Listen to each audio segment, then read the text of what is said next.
आज आपण पाहणार आहोत तांदळाच्या पिठापासून चकली कशी बनवायची। गौरी गणपतीसाठी सर्वांचेच लगबग ही चालू असणार। प्रत्येकाकडे तर भरपूर असा वेळ नसतो, त्यामुळे भाजणीची चकली तर बनवू शकत नाहीत। म्हणून मी ही अगदी झटपट होणारी तांदळाच्या पिठापासून चकली कशी बनवायची ते शेअर करणार आहे।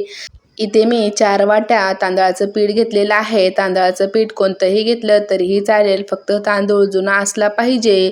4 वाटी तांदळाच्या पिठासाठी मी इथे 1 वाटी भाजक्या डाळीचं पीठ म्हणजेच फुटाण्याच्या डाळीचं पीठ घातलेलं आहे। त्यामध्ये चवीनुसार मीठ, 1 चमचा ओवा, 1 चमचा पांढरे तीळ, 1 चमचा जिरे धना पूड, हिंग, त्याचबरोबर लाल तिखट, हळद असं चवीनुसार सर्व घालायचं।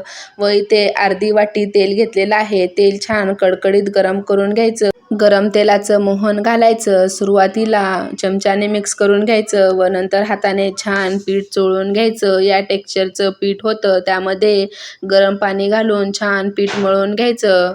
थंड पाण्याचा वापर करायचा नाही, त्याने पीठ छान मळलं जात नाही। भाकरी करण्याच्या पिठापेक्षा थोडंसं मऊ असं हे पीठ बनवून घ्यायचं। याची डिटेल रेसिपी चॅनलवर आलेली आहे, फोटो खालच्या त्रिकोणावर टच करून पाहू शकता। सोऱ्यामध्ये पीठ भरण्या अगोदर त्याला तेल लावून घ्यायचं, म्हणजे पीठ सोऱ्याला चिटकत नाही। चकली बनवून घेतेवेळी चकली असं छोट्या छोट्या प्लेटवर, एका प्लेटवर 1 चकली असं बनवून घ्यायचं, म्हणजे तेलात सोडायला अगदी सोपं होतं। हाताला चटके वगैरे बसत नाही व चकली तुटतही नाही। एका प्लेटवर 1 बनवून घेतलेली असते की डायरेक्ट ती अलगद अशी सोडता येते। याच पद्धतीने सर्व चकल्या बनवून घ्यायच्या।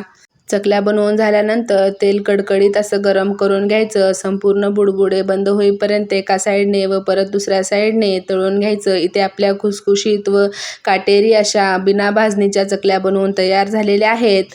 चला तर मग व्हिडिओला इथेच एंड करते। व्हिडिओ आवडला असेल तर व्हिडिओला लाईक करा, शेअर करा व चॅनलवर नवीन असाल तर चॅनलला सबस्क्राईब करायला विसरू नका।